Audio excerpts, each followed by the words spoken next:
টানা বৃষ্টি হয়েছে আমাদের এখানে কদিন। আজ উঠেছে ঝলমলে রোদ, আর ছাদটাকেও আজকে ঝাড় দিয়ে নিচ্ছে। আবার কবে বৃষ্টি হবে তার নামে নেই ঠিক। ছাদের যদি নালিটা জাম হয়ে যায় তাহলে ছাদে আবার দাঁড়িয়ে যাবে জল। দেখো সকাল সকালই কিরকম রোদটা উঠেছে। যেদিন রোদ উঠবে সেদিন একদম জ্বালিয়ে পুড়িয়ে দেবে। আর এবছর যেন দেখছি প্রতি বছরের থেকে বৃষ্টিটাও অনেক বেশি। শুনছি এবার পুজোতে নাকি বৃষ্টি হবে। কে জানে বাবা, কচি কাচাগুলো কি আদৌ আনন্দ করতে পারবে? ভালো লাগে না পুজোর মধ্যে বৃষ্টি হলে, তাই না বলো? ওই কটা দিনই তো আমরা বাঙালিরা মন খুলে আনন্দ করি, তাই না? এই তোমরা একটা জিনিস করো, সেটা কি জানো? মহালয়ার পিকনিক। আমাদের এখানে না এই নিয়মটা আছে জানো, মহালয়ায় ফিস্ট করার।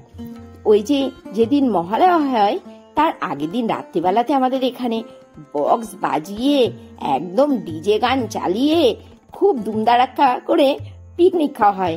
সারা রাত জাগা হয়, আর সারা রাত ধরে প্রবল বাজিও ফাটানো হয়। আমরাও করি মহালয়াতে ফিস্ট, সেটা হচ্ছে ঘরের মধ্যে। কোনোদিন আমরা না বাড়ির বাইরে গিয়ে আমার সেমন ভাবে মহালয়াতে পিকনিক করা হয়নি। আর ওদের কাজগুলো সব সেরে রেডি হয়ে নিয়েছি। ঘরে বাজার একদম বাড়ন্ত, আজ বাজারে না গেলে হারিয়ে চলবে না। কি রোদ যে উঠেছে সকাল 9টার সময়, কিন্তু কিচ্ছু করার নেই, যেতেই হবে বাজারে। এই যে চলে এসেছি বাজারে। বাজারে বেশি ভিডিও করতে পারিনি। বাজার করব, টাকা দেব, ব্যাগ টানবো না ভিডিও করব, না অত ট্যালেন্ট তো আমার নেই।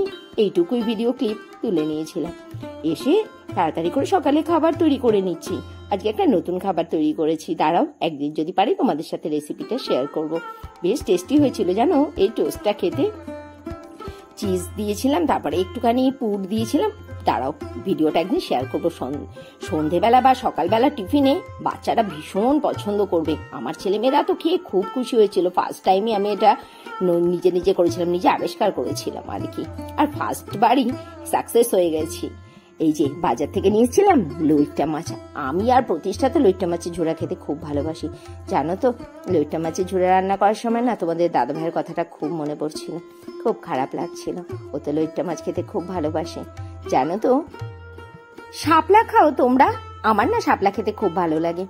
আজ বাজার থেকে শাপলা নিয়ে এসেছিলাম। আর ছেলে কদিন ধরেই বলছিল ওই যে মুরগির গলা মেটে আর স্টমাক খাবে, অল্প করে নিয়েও এসেছে। তোমাদের দাদা ভাই যেহেতু এগুলো একদমই পছন্দ করে না, তার জন্য বাড়িতে এগুলো একদমই আনা হতো না।